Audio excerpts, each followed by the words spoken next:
path.write_text silently overwrites your files, even inside a try block. Here's how to catch it before data loss. Imports the path class from pathlib module to provide an object-oriented interface for file system paths. Instantiates a path object representing the relative file path test.txt in the current working directory. Writes the string first line into test.txt using write_text, which creates the file if missing or overwrites existing content. Outputs a confirmation message to standard output indicating that the initial write operation completed without error.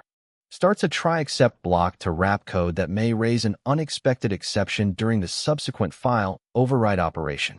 Calls write_text on file to replace all current contents of test.txt with a new string second line, discarding previous data without warning. Prints a message noting that the overwrite succeeded silently, though the string contains no space before danger, making it run together as silently danger.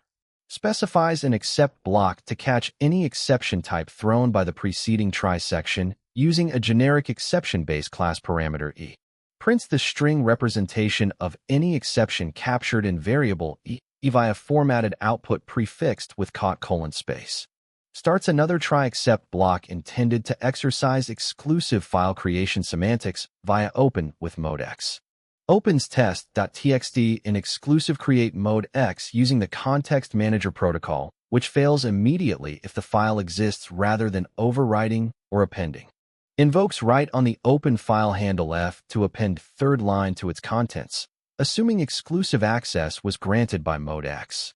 Designates a dedicated except clause to handle only file exists error exceptions raised during the try block operations from line 9 onward.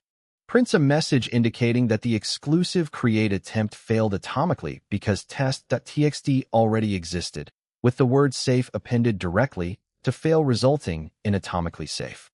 Use path.open X for atomic fail fast writes to avoid silent overwrites. Subscribe for daily coding videos.